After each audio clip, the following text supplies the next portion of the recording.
Livro de Atos dos Apóstolos, capítulo 18. Hoje é a terceira parte da segunda viagem do missionário Paulo.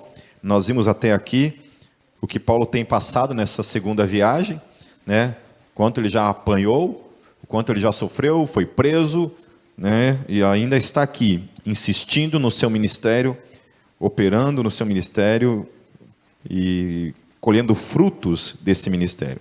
Certo? No domingo passado a gente estava falando que ele estava em Atenas, ele estava no Areópago, certo? Que era lá o centro da filosofia grega, o coração da Grécia, onde todos os filósofos se reuniam para debater questões filosóficas, questões políticas, questões de ciência da sua época, questões da ética e da moral naquele tempo.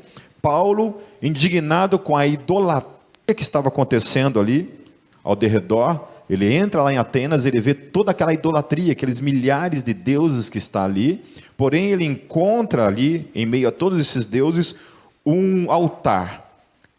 Não havia nada sobre ele, não havia nada feito de pedra, nada feito de madeira, nada feito de ouro, nada feito de palha, não havia absolutamente nada, só havia um altar escrito, ao Deus desconhecido. Certo? Daí tem a história dele, lá no livro do Fator Melquisedeque, né? Se alguém puder ir atrás, e lá tem todo o histórico.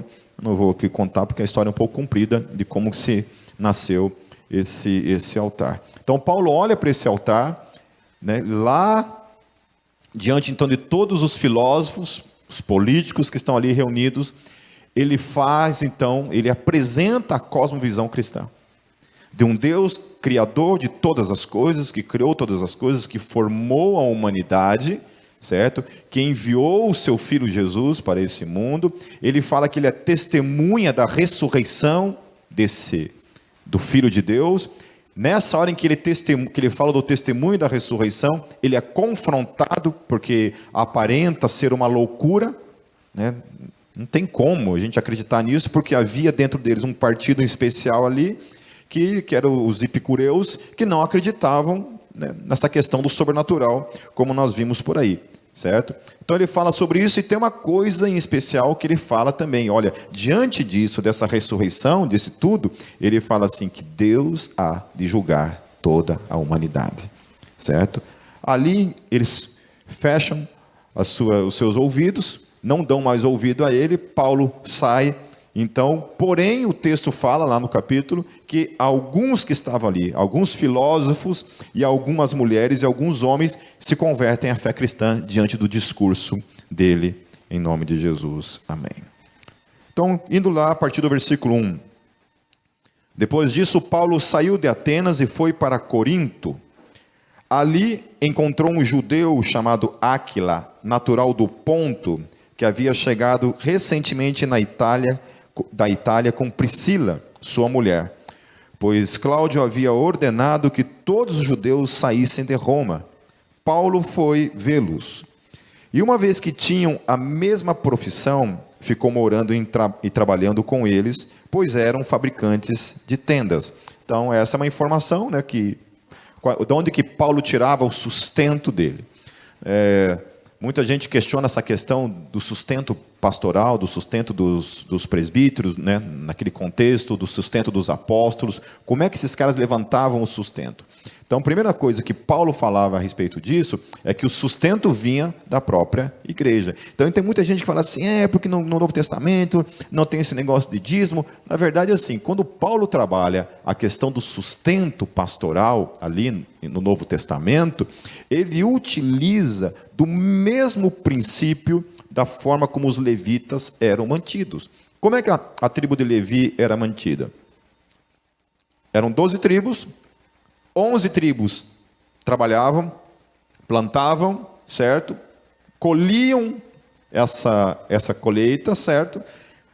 10% de tudo aquilo que as tribos plantavam e colhiam era designado para a tribo dos levitas. Deus estipulou isso, certo? Não teve lá uma imposição, né, um julgamento, uma opinião. Deus não chegou e perguntou, o que vocês acham disso? E aí, tribo de Judá, vocês concordam com isso, né, ou não? Não, nunca houve da parte de Deus uma consulta para com o povo. Isso veio imposto de cima para com todo Israel. Então todos tinham que sustentar a tribo toda, que era a tribo de Levi. Por quê? Porque a tribo de Levi se dedicava integralmente às questões do templo. Então, eles trabalhavam? Óbvio que trabalhavam. Todos os dias eles tinham que ir lá, levantar cedo, trabalhar com as questões do templo. Então, eles eram mantidos pelas 11 tribos.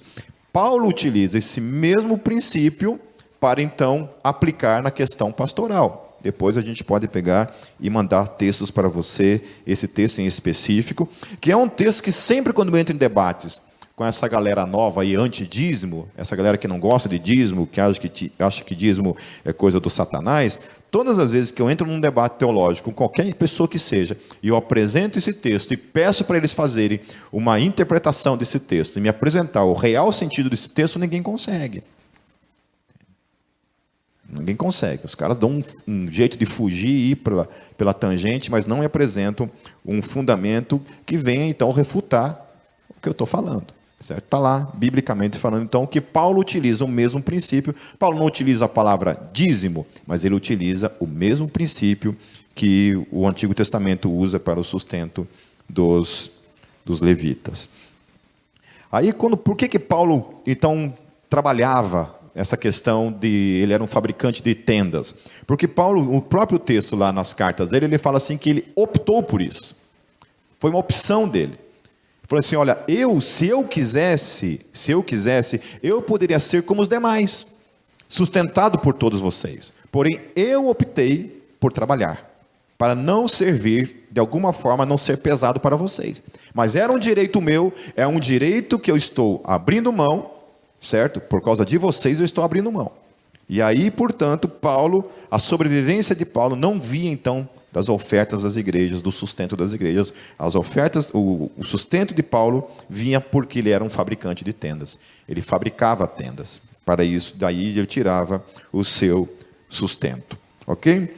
No versículo 4, todos os sábados ele debatia na sinagoga e convencia judeus e gregos. Amém? Então, assim, a gente mais do que nunca vive num tempo em que a gente tem preguiça do debate, né? A gente tem preguiça de discutir, a gente tem preguiça de colocar a nossa fé à prova. Você está lá, na faculdade ou na tua escola, não sei se tem gente que está na escola, acho que só meu filho que ainda está aí. Tem mais criança aí? Tem Lucas também? Então está lá na escola, né? Está lá estudando. Cara, eu com 18 anos, quando me converti, eu não tinha esse negócio. Eu era faca na caveira. Eu estava lá no terceirão, lá um dia um professor de geografia levantou assim e começou a falar, não sei por quais razões, estava falando a respeito do universo, começou a falar de planetas, tal, né? Do tamanho do universo, né? Amém, pode falar o que quiser.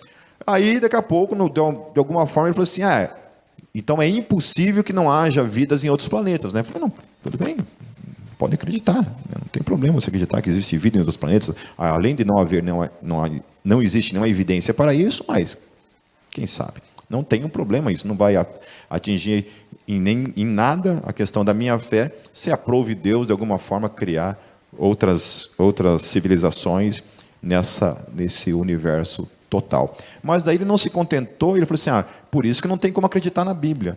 Eu falei, o que tem a ver Marte com Bíblia? O que tem a ver Júpiter com a Bíblia? O que tem a ver, sei lá, esqueci o nome dos outros planetas. O que tem a ver uma coisa com a outra, né? Daí, cara, estava passando em branco essa, né? Todo mundo assim, né? Eu falei, levantei a mão, cheirando enxofre já. Levantei a mão, falei assim, você já leu a Bíblia? Ele falou, não, então por que você está falando isso?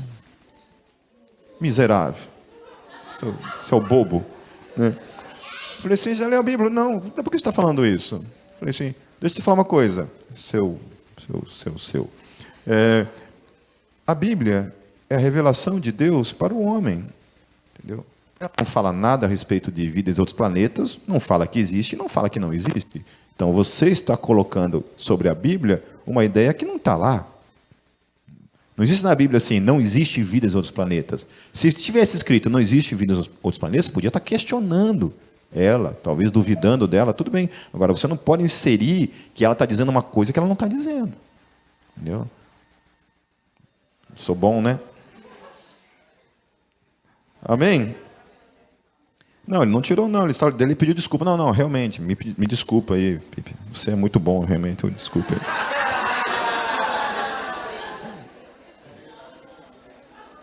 Daí eu falei, tá perdoado, mas nunca mais faça isso. Nunca mais repita. Então, Paulo, ele tinha esse hábito de todos os sábados ele ia, debatia. Então, nisso que eu estou querendo buscar para a minha vida e para a tua vida, que faz parte dessa geração, que a gente tenha, meus queridos, em nome de Jesus, que a gente tenha essas ferramentas, a gente tenha, sabe, esse suporte, essa capacitação de debater as coisas.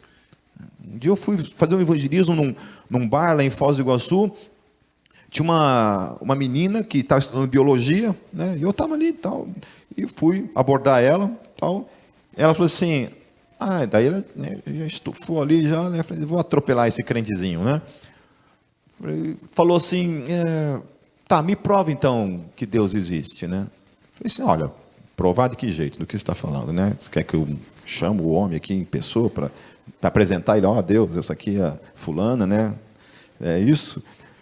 E fui apresentando algumas evidências. Não, o que eu posso te falar é te apresentar algumas evidências, né, que existe em relação a isso tudo, né? Então, tudo que eu colocava como evidência, ela, mas por quê?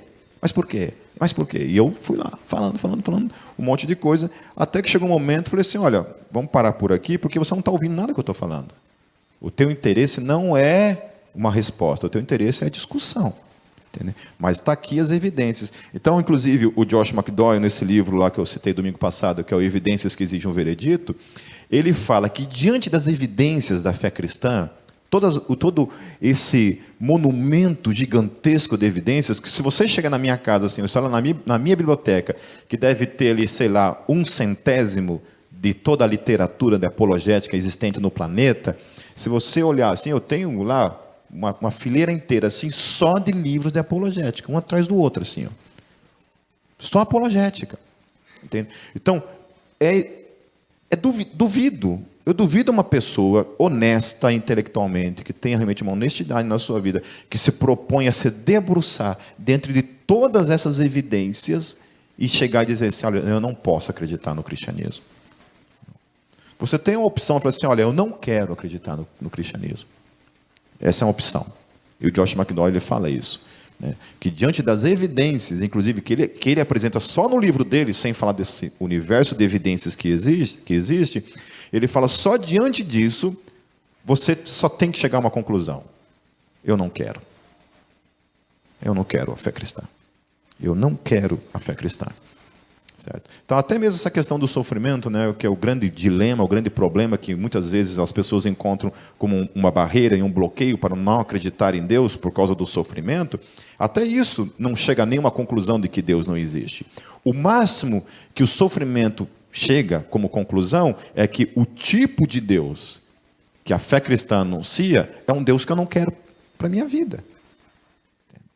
Esse Deus eu não quero. Mas não existe nada assim, e dentro da apologética você aprende isso. Não existe nenhum raciocínio lógico assim, necessariamente, que o sofrimento existe, portanto Deus não existe. Não tem isso. Porque quando você olha para a Bíblia Sagrada e você vê que o próprio Deus vira, né, encarna em um homem chamado Jesus de Nazaré. Esse vai para aquela cruz e morre. Naquela cruz, ele grita e fala, Deus meu, por que você me abandonaste?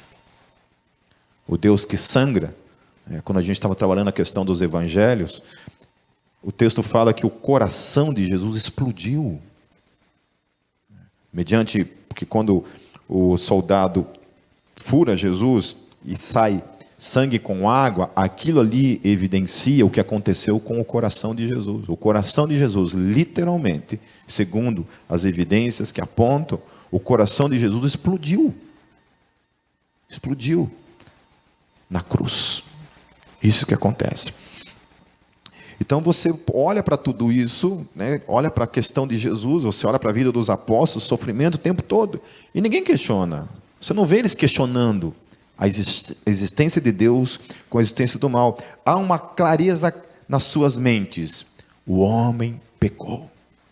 O homem desobedeceu a Deus. Deus havia deixado uma ordenança simples para o homem. Dali nasce toda a moralidade.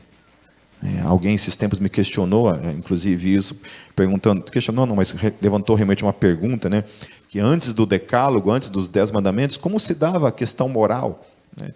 E uma coisa interessante, quando você lê em Gênesis, quando Deus fala para Adão e para Eva, fala assim, olha, não coma da árvore do conhecimento do bem e do mal. Não coma da árvore do conhecimento do bem e do mal. Não coma, porque o dia que você comer, você vai morrer. É isso que o texto fala, certo? Quando Adão come do fruto e ele peca, a primeira coisa que ele percebe é que ele está nu. Primeira questão que ele tem na sua consciência é de que algo errado havia acontecido, de que ele havia cometido um erro diante de Deus. E aí o texto vai falando que agora eles eram como nós, conhecedores do bem e do mal. Então, aí que Paulo fala, né, desse conhecimento, dessa moral, dessa lei escrita no coração do homem. Está lá. Alguém foi questionado assim, mas a questão dos canibais, como é que fica a questão da moralidade dentro dos canibais, por exemplo? Pessoas lá que vão, matam.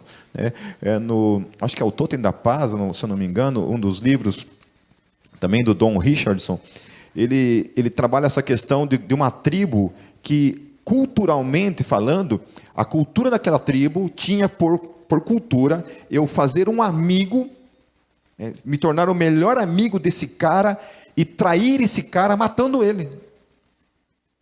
Isso era cultural, era sucesso você conseguir enganar uma pessoa.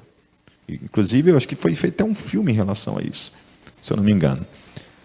Era isso, era cultural. Aí alguém questionou isso, e a resposta para isso é que nessas tribos, como canibais, por exemplo, ainda que exista lá o canibalismo, tem uma coisa que eles fazem diante daquilo ali. Sabe o que é? Eles oferecem sacrifícios por causa dos pecados deles. Se não há problema em matar pessoas para o consumo, por que oferece esse sacrifício? Por que aquilo traz culpa? Por que aquilo traz condenação para o coração? Em todas as culturas do planeta Terra, meu querido. Todas as culturas do planeta Terra, seja primitiva ou não, existe, de alguma forma, a busca por expiação dos seus pecados. O ser humano tem consciência de que algo está errado. E quando ele erra, ele precisa pagar pelo seu erro. Se o ser humano é tão bom assim, se a gente é tão bom assim, para que existem leis? Para que existem leis? Eu vendo um argumento de um cara em defesa da questão da legalização do aborto, se utilizando do argumento de que o aborto acontece o tempo todo, portanto, como o aborto está acontecendo o tempo todo, proibir o aborto não é a solução. Então nós temos que arrumar uma outra solução para o problema, né? Dentro disso, a solução, segundo esse entendimento, seria então liberar o aborto para quem queira fazer, né? Fica dentro das suas escolhas. Entende? Se a gente for olhar nesse aspecto, então, de que porque existe uma lei contrária ao aborto, e o aborto ainda assim acontece, por ainda acontecer, nós temos que eliminar, qual lei sobra? Alguém sabe alguma lei que sobra? Sobra alguma lei? Não.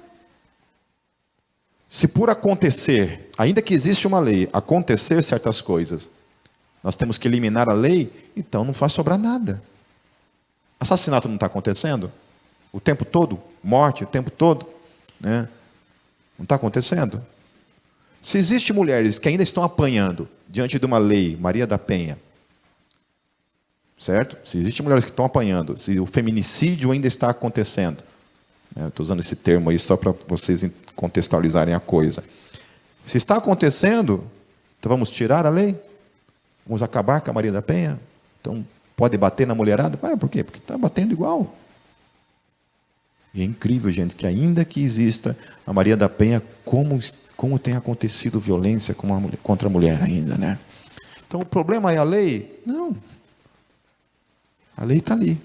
Mas as pessoas continuam. Existe o mal nesse mundo, o mal é real. Quando se fala assim que o homem é fruto do meio, eu questiono isso, absolutamente isso, que o homem é fruto do meio. Eu sempre digo que a gente tem uma geração que ela cria personalidade em coisas que não são personificadas. Por exemplo, fruto do meio, mas o meio é formado por quê? É o tijolo, né? O tijolo me influenciou a ser mal. A minha cadeira me influenciou a ser mal. Quem me influenciou a ser mal? Há duas questões bíblicas em relação a isso. Primeira coisa, que eu nasci, de alguma forma, inclinado para certas coisas. Não tem jeito. Quando eu era criança, meu pai e minha mãe nunca ensinou assim: filho, quando um amiguinho teu não quiser repartir alguma coisa com ele, desce a porrada. Pega cabelo, puxa o olho para fora, sabe? Dá um jeito. Dá uma facada nele. Entendeu? Nunca. Ah, meu filho. Quando eu falava, dá aí, tio. Não dava, descia a porrada. Macho. Que nem saber. Então, primeira coisa que a gente nasce com esses impulsos. E, obviamente, que também existem coisas externas que, de certa forma, nos influenciam. Por exemplo, amizades pode ser uma coisa assim, né? Você andar com amigos que usam drogas, você está correndo um risco de ser influenciado por isso. Você caminha com pessoas promíscuas, você está correndo um risco de se tornar assim, certo? Você caminha com gente que tem um caráter duvidoso, você tem uma séria,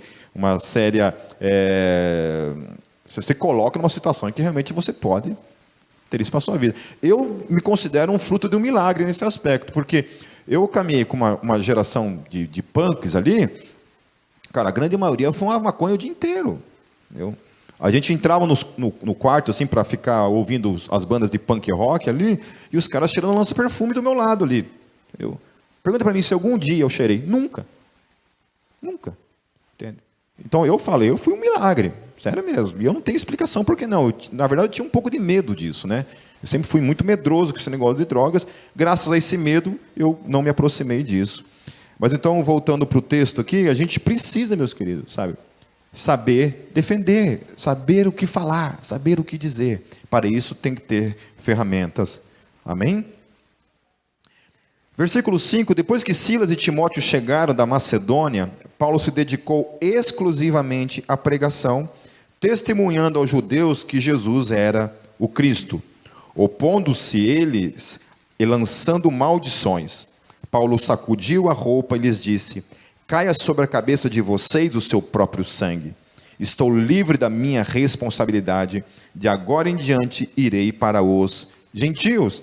Acho interessante, né, que Paulo ele não tem nenhum tipo de crise em relação ao que não crê. Ele vai, apresenta o evangelho, começam a lançar maldições sobre ele, diante do evangelho apresentado. O que ele faz? Ele fala assim: olha, lavo as minhas mãos, não sou mais cobrado do sangue de vocês. De agora em diante vocês são responsáveis mediante o evangelho que foi apresentado. Amém? Continuando, então Paulo saiu da sinagoga e foi para a casa de Tício, justo, que era temente a Deus e que morava ao lado da sinagoga. Crispo, chefe da sinagoga, creu no Senhor, ele e toda a sua casa, e dos coríntios que o ouviam, muitos criam e eram batizados. Aleluia. Então, isso que eu acho poderoso em Paulo, porque Paulo, então, como eu estava falando domingo passado, principalmente nessa segunda viagem missionária dele, ele não negocia o evangelho em nenhum momento. Paulo vai direto, ele está pregando para pagãos, para os gregos, ele vai e aborda e ataca a questão da idolatria. Ele fala: olha, Deus até aqui permitiu que vocês fizessem isso, que vocês se prostrassem diante desses deuses, mas agora Deus está dizendo: chega, se vocês continuarem a fazer isso, eu vou trazer juízo sobre vocês. Então Paulo não chega lá e fala, olha, não tem problema, vamos fazer um culto ecumênico aqui, certo? Vamos adorar cada um, quem quiser adorar Thor, adora Thor, quem quiser adorar Odin, adora Odin, quem quiser adorar Krishna, que adora Krishna, quem quiser adorar o Satanás, que adora o Satanás, está tudo certo. Não, ele vai direto, vocês precisam parar com isso, que se vocês não pararem com isso, Deus vai julgar a vida de vocês. Ele está falando isso. Para os judeus é a mesma coisa, ele chegava e apresentava as provas da ressurreição, as provas de que Jesus de fato era o Messias. E quando ele apresentava a verdade, a cosmovisão cristã, as pessoas então se convertiam ao Evangelho. Eu fui convencido pelo Evangelho. Quem aqui foi convencido pelo Evangelho? Amém? Ou foi convencido porque tinha um amigo do trabalho assim que te amava, levava bombonzinho para você todo dia, aí você, eu quero me converter. É assim que acontece? Não. Versículo 9. Certa noite o Senhor falou a Paulo em visão: não tenha medo, continue falando e não fique calado. Provavelmente para Deus ter falado esse tipo de coisa para Paulo, Paulo devia estar passando por um momento de medo, certo? Porque Paulo vivia sob essa tensão. Paulo não estava lidando, meus queridos, não é como eu aqui, que estou aqui pregando numa igreja, certo? Uma reunião de pessoas que creem em Deus, creem no Evangelho, isso é uma situação. Paulo não, Paulo estava lá em Atenas pregando para um monte de filósofo, como eu falei, os epicureus nem acreditavam em Deus, não acreditavam no sobrenatural, nada disso, estava ali pregando o Evangelho, certo? E aí ele está indo lá numa sinagoga repleta de judeus, avessos a essa questão do Evangelho, da pessoa de Jesus, porque não acreditavam que Jesus era o Messias, e ele está ali lidando com essas situações tensas. Isso provavelmente gerava nele medo, e é isso que eu admiro em Paulo, porque ainda que com medo, Paulo fazia o quê? Ele ia. Eu, vendo o Sandro Baggio pregar lá em São Paulo, e ele falando a respeito dessa questão que foi várias vezes para a Alemanha, ter que dar aula no Steiger, ele foi muitas vezes para os Estados Unidos, então viajou muitas vezes de avião sozinho. E ele falando isso, testemunhando a respeito disso, e ele falou assim, uma coisa assim que me trouxe um certo conforto. Ele falou que não teve uma única vez em que ele entrou no avião, que ele não se borrou de medo dentro do avião. Que ele tem medo de viajar de avião, mas por causa do reino, ele encarava esse medo e acabava viajando, Aquilo foi um alívio na minha vida, porque eu pensei, eu achava que eu era o único bundão nesse planeta Terra, O único cara que tinha medo de viajar de avião. Então eu tenho esse desconforto, a gente acaba viajando, mas tem esse desconforto. Amém? Então Paulo ele tinha esses receios, esses medos, porque para Deus chegar para ele e falar assim, olha, não tenha medo. Não tenha medo. Mesmo diante de tudo que você tem enfrentado, ele já tinha apanhado, já tinha sido preso, não tenha medo, continue falando e não fique calado. Amém? Não fique calado, continue falando em nome de Jesus. Pois estou com você e ninguém vai lhe fazer mal ou feri-lo, porque tenho muita gente nesta cidade. Nossa, como é bom, Por isso que eu olho e enfatizo, meus queridos, para a minha própria vida e para a vida de vocês, o quanto é importante a gente ter uma vida de oração. O quanto é importante a gente ter uma sensibilidade para a voz do Espírito. Porque, cara, quando você está passando por momentos como esse, e você receber da parte de Deus, diretamente da parte de Deus, uma palavra como essa, eu não sei quanto a vocês, meus queridos, mas eu na hora me levanto como um leão. Porque o próprio Deus falou com você, olha, não tenha medo. E não tenha medo, e nenhum mal vai acontecer com você. Amém? Nenhum mal vai acontecer com a tua vida.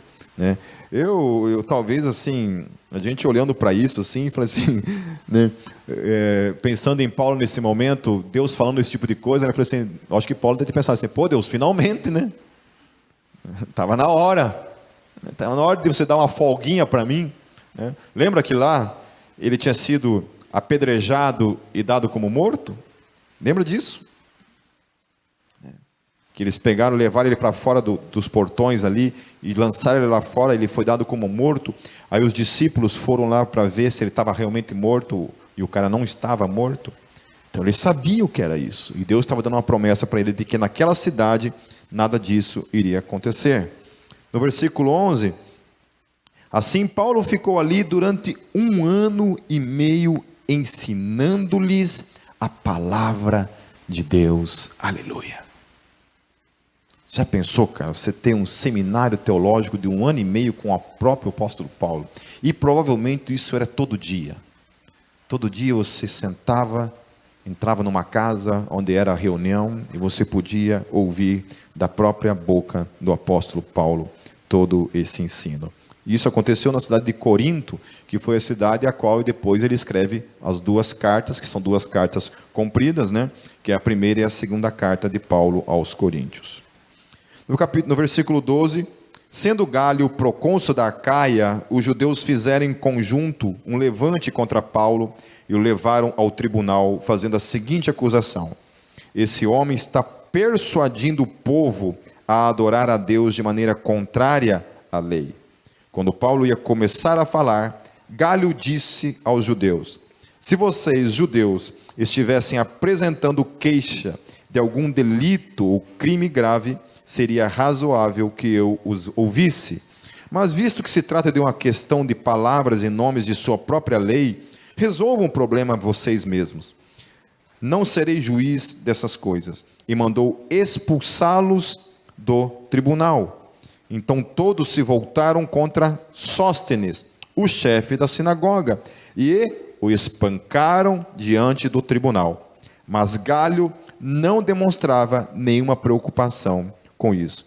Aí eu tentei olhar aqui o contexto de Sóstenes, ver de onde que apareceu esse tal de Sóstenes, né? Porque está ali relatando o evento, tudo fala do outro lá que tinha se convertido, lá da sinagoga, mas não tinha falado que Sóstenes tinha se convertido.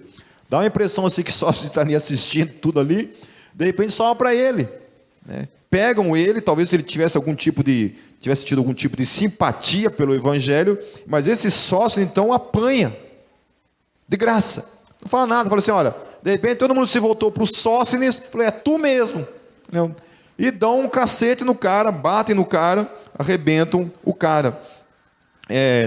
Esse Sóstenes, quando Paulo está escrevendo para Coríntio, Paulo ele fala assim, lá em 1 Coríntios capítulo 1, versículo 1, Paulo, chamado para ser apóstolo de Cristo Jesus, pela vontade de Deus, e o irmão Sóstenes, aleluia. Porque então, Sóstenes, ainda que tivesse apanhado naquela situação, Sóstenes, se não era convertido, se converteu. Então a surra cooperou para alguma coisa, se é que ele não fosse, de fato, já convertido ao evangelho. Então Sóstenes talvez fosse um dos cooperadores, até mesmo de escrever as cartas de Paulo, né? Haviam situações em que Paulo não podia, ele mesmo não escrevia, mas eram outros que escreviam para ele as cartas que ele mandava para as igrejas. Versículo 18, Paulo permaneceu em Corinto por algum tempo, depois despediu-se dos irmãos e navegou para a Síria, acompanhado de Priscila e Áquila. Antes de embarcar, rapou a cabeça em Cencreia, devido a um voto que havia feito. Acho interessante essa questão do voto de Paulo, né? E existe uma galera aí que é totalmente contra, né, essa questão de voto, que não sei o quê. Eu acho interessante isso em Paulo. Paulo faz um voto diante de Deus. Ele rapa a cabeça. Não descreve aqui o voto em si. Talvez mais para frente vai relatar alguma coisa. Mais para frente a gente vai lidar com uma situação em que Paulo teve que lidar também com relação aos judeus. Ele teve que fazer um processo lá de purificação por causa dos judeus, ainda que a questão dos cordeiros lá oferecidos não estava mais dentro da cosmovisão cristã. Isso fazia parte do judaísmo, não parte mais da fé cristã. E aí vocês vão ver mais para frente que ele se sujeita a esse tipo de coisa por causa dos judeus. Versículo 19, chegaram a Éfeso, onde Paulo deixou Priscila e Áquila. Ele, porém, entrando na sinagoga, começou a debater com os judeus. Mais uma vez, olha só o homem não para quieto, né? É encardido. Ele chega na cidade, ao invés de ele ir para o monte orar, procurar paz, dar um descanso, um tempo ministerial, não, ele vai lá na sinagoga debater com os caras, se colocar numa situação de risco, certo? Aí sobra para quem? Para o Sóstenes, que não tem nada a ver com a coisa, que está ali junto e apanha junto com ele, né? O Paulo era meio sacana também. Então ele entra de novo em ênfase e novamente ele se coloca diante de um debate. Porque, meus queridos, evangelho é isso. Evangelho é isso. Sair para pregar o evangelho, a nossa grande dificuldade muitas vezes se encontra, primeiramente, na timidez, né? Na jacuzice, no Exu Jacu, né? Que muita gente carrega sobre si, né? Aquele medo, aquela vergonha de apresentar o evangelho. Porque é isso, todas as vezes que você for apresentar o evangelho, raramente uma pessoa de prontidão vai se abrir àquilo e confessar aquilo, é isso que eu quero. Às vezes a gente vê acontecendo, por exemplo, quando o Billy Graham vinha e fazia as suas campanhas, ele mesmo testemunhou isso, né? Que ele vinha lá, aquela multidão, aquela galera, né? Então você está aqui, um microfone, você não está confrontando diretamente a ninguém, pessoalmente ninguém, você está falando para uma multidão. E aí, falar aquelas músicas, tal, ele entregava a pregação do evangelho ali, pregava o evangelho, milhares de pessoas vinham para frente, se convertiam, entre aspas. Depois ele falando, a equipe que acompanhava essas campanhas evangelísticas, falava que no outro dia, né, pegavam os nomes, o endereço, para fazer uma visitação e dar um tipo de discipulado. E em muitos casos, quando chegava na casa dessa pessoa, eu falei assim, olha, ontem você estava lá na campanha do Billy Graham, né, e você deu o seu nome, nós estamos aqui para começar um processo de estudo bíblico, discipulado com você, né? O que você acha? E a pessoa falava assim, não, mas é que, né, eu estava num ambiente ali, eu chorei, me arrepiei, achei emocionante e tal, né? Mas não quero isso não. Entende? Não quero isso não. Uma vez na igreja presbiteriana, num retiro da igreja presbiteriana, eu já tinha me convertido e tal, e a gente teve uma parte assim com todos os visitantes que estavam no retiro, e eu fui a pessoa encarregada de ministrar na vida deles ali. Tá, daí eu apresentei o evangelho, falei a respeito de Jesus, tal. No final fiz um apelo para quem quisesse entregar a vida para Jesus, tal. Quase todos confessaram Jesus nas suas vidas. Daqueles ali que permaneceu no evangelho, não lembro nenhum. Ou eu sou muito ruim de evangelismo, mas é isso. Porque pregar o evangelho exige confronto, exige debate. Não é simples. Para Paulo era assim, ele tinha que provar. Ele tinha que provar. É diferente de você encontrar uma pessoa desviada do evangelho, que não está mais numa igreja, que você chega apresenta, não, eu sei que Jesus é a verdade, o caminho, a vida, eu estou fora da igreja, mas eu preciso voltar. Isso é uma situação. Hoje em dia não, meu querido. Hoje em dia nós estamos vivendo muito esse momento. Esse contexto tem muito a ver com o que a gente está vivenciando hoje como igreja, de uma geração agressiva ao evangelho, que não quer contato com o evangelho. Ontem no show aqui, eu falei um pouco sobre isso. Cara, você pode falar do que quiser, só não fale de Jesus, que quando você fala o nome de Jesus, isso gera desconforto na pessoa. Gerava em mim, gerava em vocês, gerava. E gera, é assim que a coisa funciona. Então Paulo ele tinha essa questão de não fugir, ele tinha em mente isso, nós precisamos debater. O evangelho, ele pode ser debatido. O evangelho não é uma coisa que você simplesmente tem que ter medo de apresentar, por isso tem que se capacitar para isso. Paulo ele era filósofo, ele era um rabino, ele era um mestre em teologia. Então ele tinha essa bagagem para discutir, para debater. Ele não era um leigo simplesmente. Então Deus o levantou para isso. E em nome de Jesus, nós vamos levantar nessa igreja uma geração capacitada para pregar o evangelho. Amém? Amém, meus queridos? Uma geração que não tem medo do confronto. Não é soco, não é sair no tapa. É confronto de ideias, é o conflito de cosmovisões mesmo. Apresentar a cosmovisão cristã com racionalidade, com entendimento. Se haver, em alguns casos, se houver manifestação de sobrenatural, amém também, porque haviam situações também que não era necessário necessariamente um anúncio direto, mas a simples manifestação do milagre fazia as pessoas, opa, há algo poderoso nessa mensagem. Amém?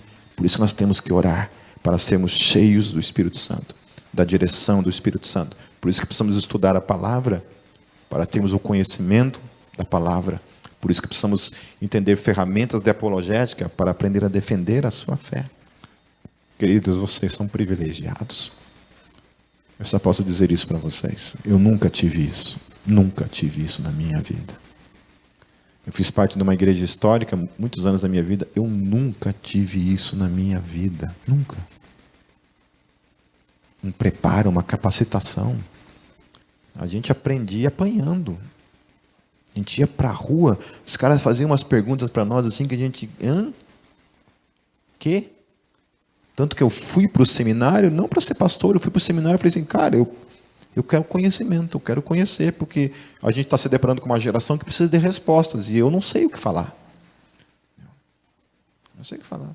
A gente, às vezes, trombava nesses evangelismos de rua, trombava com as irmãs assim da Assembleia de Deus, né, ou da Quadrangular, e o pessoal via aqueles panfletinhos, né, com florzinha, assim, entregava para a gente, né, a gente todo, né, no visual, assim, tal, né, olhava para aquilo, jogava fora. Entende? Agora não.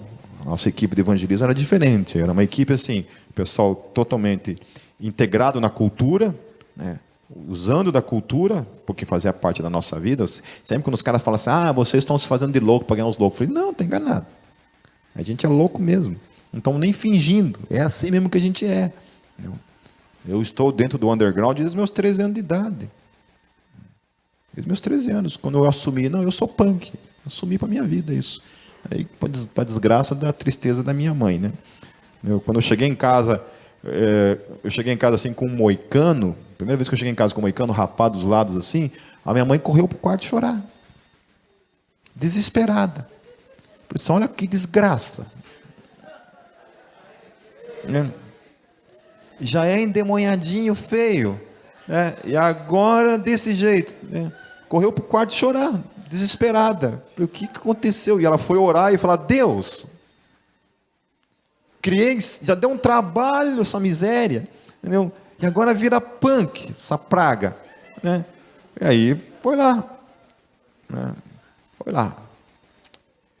Fiquei um tempo ainda assim, e eu falo a verdade, a minha conversão foi um processo muito doloroso, muito difícil, de verdade.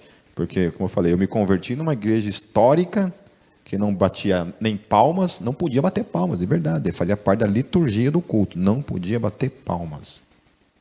Nenhuma manifestação assim, de cunho carismático era proibido.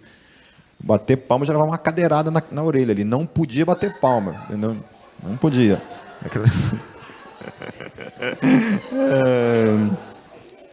Depois, assim, começou a acontecer, assim, vou colocar assim, umas coisas mais avivadas, né, mais carismáticas, assim, e a gente começou a ter bateria no louvor, né? Aí eu lembro a primeira vez que eu liguei uma distorção no louvor, lá os caras achavam que eu tinha rachado a caixa, lá estragado a caixa. Eu falei, tá estragado esse negócio aí, tem que consertar. Eu falei, não, é assim mesmo, é estragado mesmo o negócio. Né? Então é isso, foi um processo dolorido. Então a gente pegava dentro disso, culturalmente falando, né? Essa igreja é o fruto de um sonho. Eu estava dormindo em casa e eu acordei em êxtase. E isso que Paulo fala aqui, que ele recebeu uma visão de Deus, naquele dia eu recebi uma visão de Deus. Eu vi uma igreja toda pintada de preto, já volto a falar, eu era parte de uma igreja histórica, que nem batia palma, não tinha nada de preto lá, não tinha nada. Tinha banco de madeira, tal, o órgão lá para tocar os hinos, e era isso aí, não tinha nada. E Deus me deu um sonho, ele falou assim, mostrou uma igreja pintada de preto, cheia de headbangers, punks, galera roqueira tatuada para tudo que é lado. Numa época em que tatuagem, meu querido, era uma coisa do demônio, ninguém falava nesse troço, entendeu? E eu acordei daquilo e eu lembro que estava tocando heavy metal no louvor, assim, e era um doom metal que estava tocando, mas um doom metal muito lindo, né? Eu gosto de doom metal, mas era uma música muito linda tocando, assim. E, cara, eu acordei naquele dia, naquele êxtase, assim, e guardei aquilo para mim. Esse sonho era Gólgota. Amém? Quando Deus dá os sonhos dele para você, meus queridos, é o sonho dele, não o meu. Eu não estava sonhando com isso. Mas quando ele dá o sonho dele se realiza na sua vida. Se você procura viver uma vida debaixo do senhorio dele, em nome de Jesus. Amém. Vamos encerrando. Pedindo eles que ficasse mais tempo, não cedeu. Mas ao partir prometeu: voltarei, se for da vontade de Deus. Então, embarcando, partiu de Éfeso. Ao chegar a Cesareia, subiu até a igreja para saudá-la e depois desceu para Antioquia. Lembram que Antioquia era o coração de Paulo, certo? Antioquia era tipo o centro missiológico, era a base missionária de Paulo, era Antioquia. Era de Antioquia que Paulo era enviado para os territórios do Império Romano para pregar o Evangelho, ok? Então ele ia, pregava nas igrejas, evangelizava nas sinagogas, né, e voltava para Antioquia, certo? Então Paulo está de volta para Antioquia. Depois de passar algum tempo em Antioquia, Paulo partiu dali e viajou por toda a região da Galácia e da Frígia, fortalecendo todos os discípulos. Enquanto isso, um judeu chamado Apolo, da onde vem apologética, natural de Alexandria, chegou a Éfeso. Ele era homem culto e tinha grande conhecimento das Escrituras. Então, muita gente tem a vida de Paulo, a vida de Apolo, justamente como base para a questão da apologética, porque Paulo era esse cara culto e de grande conhecimento das Escrituras. E o texto fala assim: fora instruído no caminho do Senhor e com grande fervor falava e ensinava com exatidão acerca de Jesus, embora conhecesse apenas o batismo de João. Então eu acho poderoso isso, que ele ensinava com exatidão. Então Apolo era esse cara cheio de conhecimento, sabia dialogar, sabia discursar, sabia debater com os demais que estavam ali. Logo começou a falar corajosamente na sinagoga.